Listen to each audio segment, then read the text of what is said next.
Hey guys, I'm Soph. And I'm Rach. And you're listening to the It's Not Just You podcast, where we talk about the things everyone feels but no one really talks about. Yes, and today, guys, this one is for all us single ladies. Can I get a what? We're going to be talking about how to meet someone. Or, well, we're not going to be giving you a formula of how to meet someone, but we're just going to be giving you some useful questions, maybe. Questions that helped us. Yeah. That is what we're going to be chatting about today. Follow us at It's Not Just You podcast on all socials. And what else do we need to do, Rach? And guys, every single week we now upload twice, so 2 pods, one on our Patreon, which is basically called the Weekly Debrief, where we just tell you about the ins and outs of our lives, personal stories, kind of what's going on in the week. So for just £3.60 a month, you can get one of those every single week at patreon.com/It's Not Just You podcast. Go and do it now. Do it. Cheap as chips. Cheap as chips. Okay. Do it. I think we should jump straight into confession. Yeah, go on. Read out the confession of the week. These are my confessions. If this is the first ever time you've clicked on our pod, go on, tell them. This is where we do a little section to start the pod where we ask you, as our listeners, to send in a random or weird or kind of like everyday little thing that you do that you wonder if anyone else does it. And it's like, it's not just you who, blah, blah, blah, blah, blah. So we actually need some more, guys. So do just hit us up in our DMs, voice note us, write a comment. Our preferred method is a voice note. We love playing a voice note, which we've not had many of recently. You guys then get to have a voice in the pod. But this one was written, so go on. So this one was written. This one came in from one of you guys, and it says, "It's not just you who doesn't wash their legs in the shower, just lets the soap run off from their body." Sorry, the way you said that second bit. Just lets their soap run off. Right. Okay. Quite niche. Love that. Okay. In the realm, I've had a thought that's been brewing for a while. Right. In the realms of shower chat. Okay. Just it sparked it from this confession.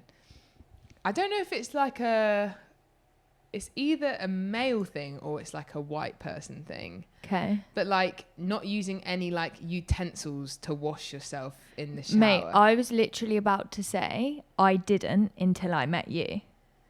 Yeah, but okay. And do you know what I'm talking about? What you influenced me like to a get? loofah. Yeah. Which apparently they're not very good. Apparently they just hold a lot of bacteria.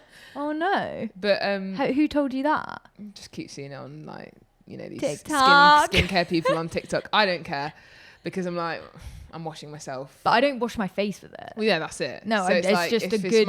But okay, so pre-using the loofah. Yeah. How were you just washing? with your hand? Yeah, but how are you like scrubbing? Like if like let's say you've been wearing deodorant and you know it kind of builds up and stuff. Yeah, like, just scrubbing, like just literally just. But then what's that called? Rubbing, lathering. But then do you not find that you have to use loads every time I've like, let's say I've gone away and I haven't brought my loofah and then I'm in someone else's shower and I'm like, rats. Yeah. I'm just like, I don't feel properly clean because I'm like, I feel like I can't get everything off. Okay, so 2 huge benefits of using a loofah. One, this is like probably for me the biggest benefit. It's so much more body wash effective. Yeah, you only need a tiny bit. Bro, that's what revolutionized This is what I was game. saying. I was like, how much body wash are you using if like you're not using you it? basically put a bit of body wash on your hand, get the loofah, and it just foams the whole thing up so much so that then you're just using like the foam from the body wash over your whole body and like scrubbing. Whereas when you don't have a loofah, you just like, one pump of shower gel, wash, it's literally done my armpits and like my chest. Now another pump, now my legs, like my bum. This is what I don't understand. Why people? I just don't understand how people are not using a form of utensil. Well, I think it's, again, it must just be like what you're brought up to do. My parents don't have loofahs. Do yours? Well, yeah, this is. Well, there we go. So I got influenced by Soph the second advantage, which I now understand, is like the cleanliness thing of like, you've got some texture. So like recently I've started like fake and this tanning. podcast is sponsored by Loofah. Guys, honestly, please, if any brand has loofahs that want to sponsor us. No, but I recently have like entered my new like a fake tanning era again, which, guys, a resurgence, it's a whole aside. But to get the fake tan off, you need texture. And like obviously some people would use like an exfoliating mitt, but I think for me that was like such a clear thing of like the hand does not provide any form of texture to get dirt off. Like you need, and also now, sorry, third point, like now living with hubby, he's literally revolutionized. But he never had a loofah, and he's literally there, like he'll be in the shower, like, and he's literally like, this is mad, like, and like Obi will literally get like stuff like that about stuff like that. He was literally like, but I just can't. I think because I just like my mum always used one, and it was just always. So you think that's what being mixed race? I just think a lot of black people would like, as in I would see a correlation with white people not using really one and black people. All right, we need to get some polls out as usual. I'm happy to be wrong, and Callum, do you use a loofah? Okay. Bro. Okay, well, we'll buy you one and you can try it out. It's like one of those big spongy things. Do you know what I mean? Like the green or like... And it's got like little net. Yeah. Yeah. I've only ever called that a face wash thing. Yeah. No, it's really...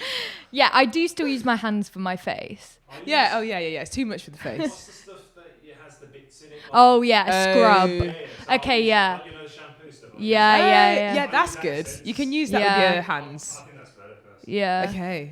Okay, yeah. If you're using an exfoliating body wash, fair enough. But most of the time, people aren't. They're using like Radox. Yeah, they're using Yeah, okay. Flip, that is so. Anyway, in answer to who doesn't wash their legs, well, I do because I loofah them, but I probably didn't before.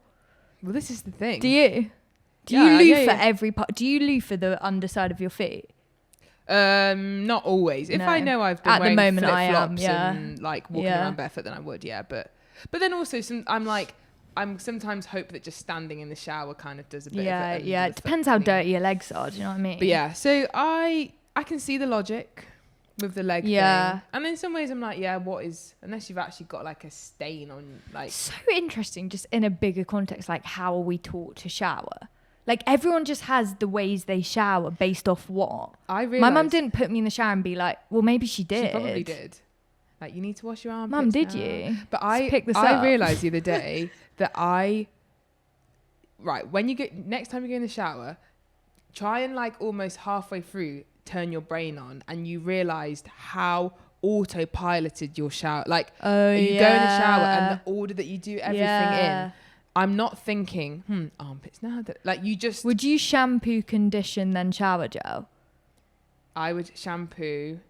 Condition, leave it in whilst you shower gel. I think that's quite standard. Yeah, that's what I was taught. Leave it in. Yeah, and then shower gel, and then rinse. Yeah, loofah, obviously. That's just standard procedures, though, isn't it? Right. Well, thanks so much for that confession. That's generated some good chat. I hope you guys found that interesting. Not, but yeah. Okay. Anyway. Okay, so I'm just jumping straight in. Today we're talking, like Rach said, to all the single ladies. And we're just posing a few questions. This is we've got an image of who we're talking to today. Yeah, we can see you're sat at our table now. Welcome. And it's someone maybe, and this would have been me. This was where I was. Obviously, if you've been a long time viewer, listener, for me, I've only recently just got into my first relationship. But prior to that, I'd never had a boyfriend. To say I'd been on dates was like a push. So I've not, And you're 27. And I'm 27. So, but you got into your first relationship last year. Yes. So new to dating, but prior to that had not had much experience in the world of dating, going on dates, putting myself out there, having more of those flirtatious conversations with the opposite sex. And so this was maybe in this point of my life, or maybe in a point where I was thinking, maybe I would like to meet someone. These would have maybe been some questions that I would have found helpful to reflect on and to just think about in a non-pressuring way. Yes. And they probably, like Rach said at the start, they're not solutions as to if you do X, Y, and Z, you will meet someone. But I think they will aid the chances of you meeting that special someone. And obviously there's lots of single people out there that aren't fussed about meeting someone. So again, this is for the person that's like, I would actually like to, I just feel a bit stuck. I feel stuck. I don't know how. I don't know what to even do. I don't know how to approach a male. What do you say? It's for you. So if that's you, then keep listening. Hi. And if it's not, then keep listening anyway, because that would be great. Okay, so question number 1. They're quite obvious questions as well. It's nothing crazy. Yeah.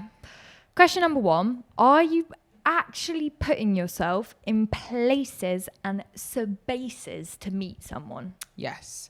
So we're going to pause on the whole dating app thing for a second. Yeah. And just think about, are there contexts that you're in where you are actually, again, we're going to presume that, and this would have been me, it's like, I know the consistent spaces that I am in, and right now, to my knowledge, there aren't people that I'm going to date in those spaces. Yes. So I can't just keep existing in those spaces if I want to meet a new person, because I know everyone in these spaces. You know, if it's like work or church, or, you know, maybe you've got like a group that you're a part of and you know everyone there and you've kind of gone through the mental checklist.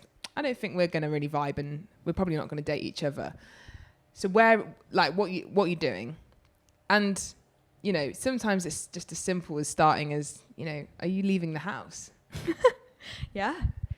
Are you leaving the house? Yeah. Are you outside of work? Yeah. Outside of work. And I do think sometimes it's being intentional in making those choices to say, this is going to be out of my comfort zone. And I can't be bothered. And I can't be bothered. So let's say, like, a great example is someone's invited you to like a party.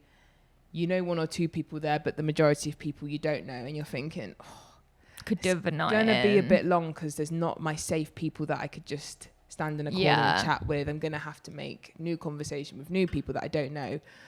But that is a great opportunity. Not saying, again, we're not saying it's guaranteed, but you're increasing the probability of meeting someone new that could be a potential candidate. Yes.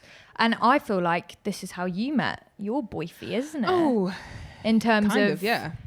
It's like, I guess, like you say, we're talking about those social situations that gather people together that aren't work, that aren't your everyday routines. So, yeah, examples: a party, I don't know, drinks with like wider people after work, a actual like networking event, like a conference, what's some other examples? I think you've hit a few good ones. Run club, yeah. or a new run club. Yeah. Or I actually honestly do think, like you say, it's the people that you can meet through friends, which is actually really good. Like, even if it's like your mate, I've got a mate, I'm just thinking like recently, who went on a holiday with her mate's group of friends because she was just like, oh, fancy a holiday. It's like when your mates invite you into contexts where it's a lot of people you don't know, it's those situations. Yeah, say yes. Anyway, how did you meet Jakey? Well, Sorry, Jakey.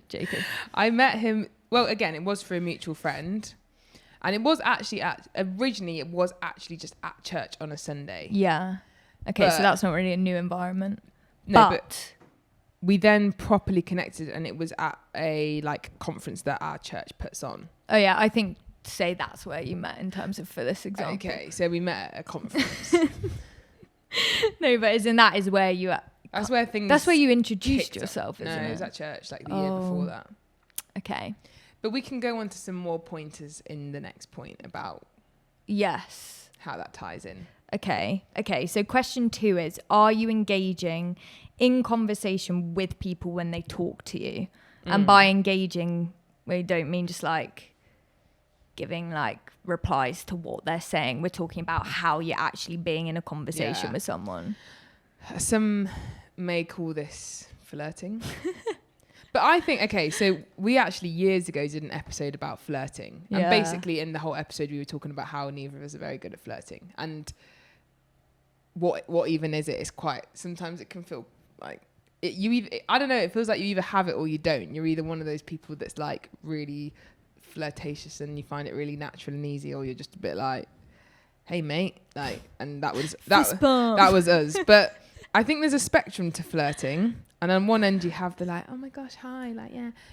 What's that end? Sorry. That's like, well, not extreme, but that would be like overtly flirting. Yeah. But I think there's a dialed back version, which is just simple things like eye contact, question asking.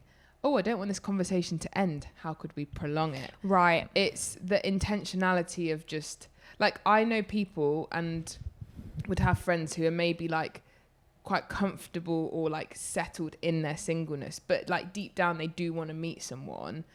And I think sometimes it's then you forget in a moment, like, oh, this could be an opportunity. Maybe I'm a bit tired. Maybe I don't know who you are, so I can't really be bothered to be like, oh, really? Oh, yeah, asking loads of questions. But I think ultimately you're just giving, it can just give quite closed off energy. Do you know what I mean? Yeah. You've got to lock in for a bit, even if it's like you're chatting to someone new. The first vibes are kind of like, no, don't think, like, because often you can make a first impression very quickly, can't you, of anyone that you meet in any context in life. But I think, when you're like there, like I would quite like to be in a relationship, whenever you meet a new person, it is just good to like be present in that conversation and like dig in a bit, because like you actually never know. Yeah. Do you know what I mean? Because you could meet someone and be like, oh, nah, they wouldn't be for me. But you do still give it a bit of effort, and like you give good answers and you ask good questions and you like engage in that conversation for as long as it lasts. Yeah. And actually by the end you're like, oh, like they seem like a pretty good person. But like, how would you say you get the balance of then? Because I think the real honest feeling can sometimes just be, but that feels exhausting, that every environment I go into or every conversation is like, oh, I've got to be on alert in case this is someone that I could date. Do you know what I mean? Yeah. And can just feel a bit, and I think particularly I know for me or for people I would like chat to, friends, sometimes it's almost easier to turn that part of yourself off in order to protect, and as a bit of a self-preservation tactic of I'm potentially gonna get my hopes up if I really go down a rabbit hole in my mind of, oh, is this someone? Oh, and then at the end of it I could be faced with rejection. And so sometimes it's actually almost the easier thing to go, I'm just not going to bother even entertaining it, and almost staying in the camp of like, oh yeah, I'm just going to enjoy being single. Like, how do you balance the... Oh, I don't know. I mean, it's really hard, but I think ultimately it depends how much you want a relationship. Ultimately, if you do decide to just be like, out of self-protection, I'm not engaging with really in conversations with new guys unless like it's very, very obvious. It's just like you're not giving yourself as many chances, are you, to connect with someone. So I do, like you say, I completely get that. But at the same time, dating and processes of like being in relationships, getting together, breaking up, like these all of these things like put you on the line for potentially getting hurt, but that is just part of it. Yeah. So you can't escape one without that, the other, can you? It's like if you want to be with someone, you have to be open to potentially being hurt, unfortunately, because even if it's, not intentional from that person, you might get in a relationship and break up, and that is painful. So, but I think, and I guess that's it. And I think sometimes you just have to know within yourself, do I have the energy for this today? Yeah. Do you know what I mean? Yeah. It's like you don't have, we're not saying in every single conversation you have to have that in the forefront of your mind. But like Rach said, I guess it's the plain fact of the matter is that it will potentially help and increase your chances of connecting with someone or meeting someone or... So how did you flirt with Jacob then? Well, I still would say I'm not very good at flirting, but what I am fairly good at is just being confident. Come on then. So how was that first conversation? Well, I just went up to him and I was like, come on. Yeah, man. Yeah, come on. Well, maybe, can you set the scene, please? So maybe this is some helpful let's get practical. Insights for the ladies. I introduced myself to him. So some may say made the first move. Let's go. Could say that, kind of. Anyway, to be fair, in this moment, and I think this is also like, I can't remember if we're going to go on to one of these questions. Are we? No, we're not. So I'm going to say it now. It's sometimes as well, just like in that moment, I wasn't thinking, oh, I fancy Jacob so much. The sole reason why I'm going over is just because I fancy him and I want to talk to him. It was just, I guess, an open posture of I like I'm open to meeting new people and connecting with new Yeah. people. And basically, we do have a mutual friend. I recognized him because our mutual friend will, you know, post pictures of him and talk about him. So made that connection in my mind. And then I just went over and I was like, oh, are you friends with Steph? That was it. And he said, yeah, I am. Anyway, it was a really short conversation. We were actually talking about this yesterday. He then basically gave me his number and said, because he doesn't actually live in Birmingham and he lives in Leicester and he goes to a different church in Leicester. But he said, oh, if you're ever in Leicester and you come, if you do end up coming to visit the church that I go to, because I'd said I'd heard about it and I would want to come and visit at some point. Again, just making chat. love that. He was Another like, example. here's my number, and if you ever come, like, text me. Which I was saying to him yesterday, I was like, in my mind, that was giving networking. Yeah. And so, because then basically one of his friends had asked him, like, why did Soph take a year to text you? Or like, what happened in that year? Because basically that conversation happened, and then it wasn't till over like a year later that we actually started like talking.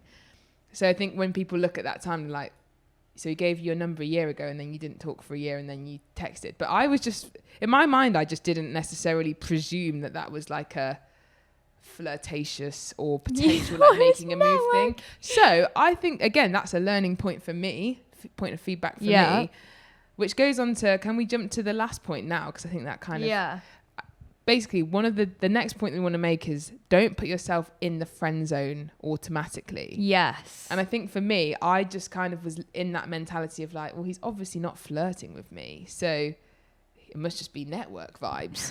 And actually, I don't know if and to be fair, I think he would say it wasn't necessarily like, oh my gosh, I fancy you so much, so here's my number. Yeah.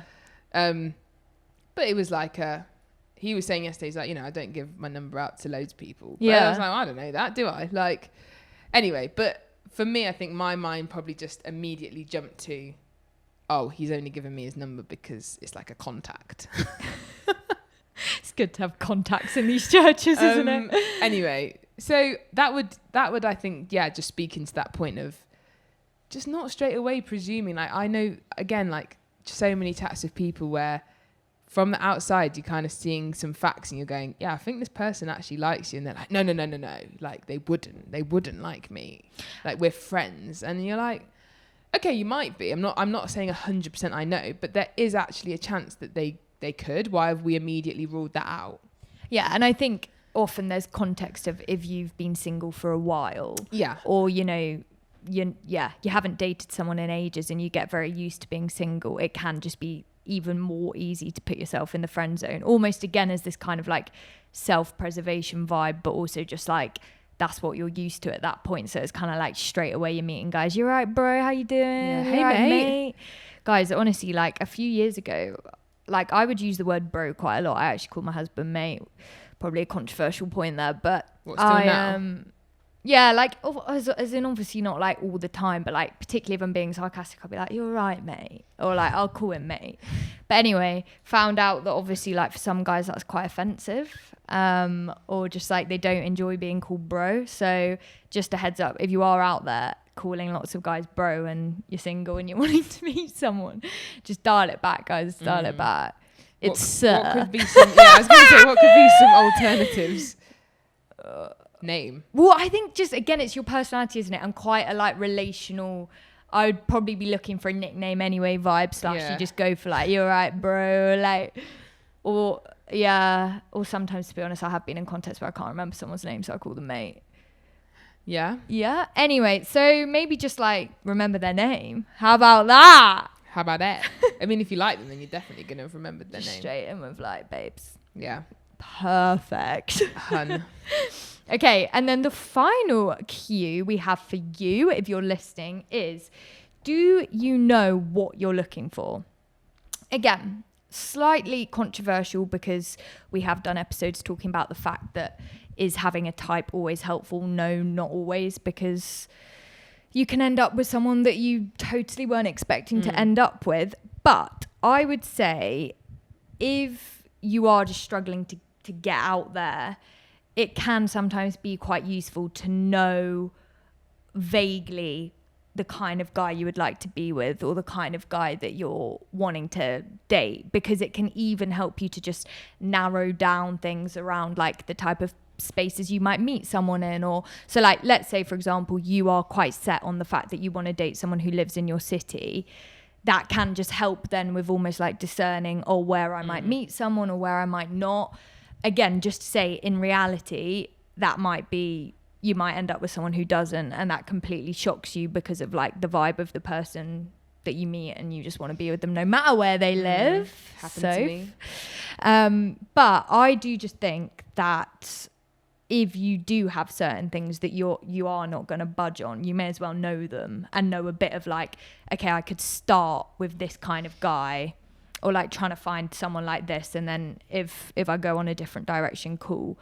But it can just be useful, I think, in your processing. Useful. It can be useful, but I think the almost overarching umbrella point that I would give to all of these things is that it's having an openness. Yeah.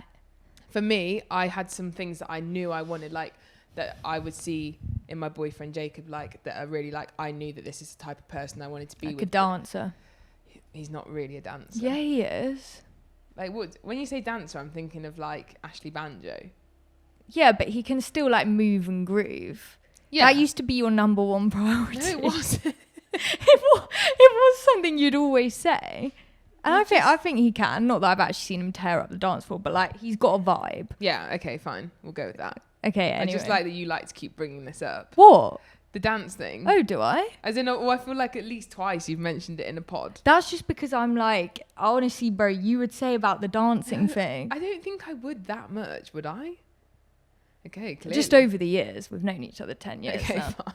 Anyway, sorry. But Continue. yeah, there's some things which are definitely like tick, tick, tick. But then there's other things like I had to have an openness about, and I was very taken aback by the fact that, I thought I was going to date someone who lived, like you said, live in the same city as me, who knew all my friends that I was friends with first. And I had to have a bit of an openness to go, okay, I don't think this is how it's going to be, but it still feels right. And I could have, again, potentially could have gone big X because I had this, and I guess that was maybe more the path that I thought that I would have taken. Like, and even I remember being really young and saying I have to be friends with them first. Like, I could not just date someone from scratch. It takes me too long to like get to know someone, to like them. It has to be this build up. I can't just not know who they are. I need to know all the, like all this stuff. And then it's like, cool, that is literally just the opposite of what's happened with me. Yeah. But unless you're open, you can't. Yeah. And it's been so amazing.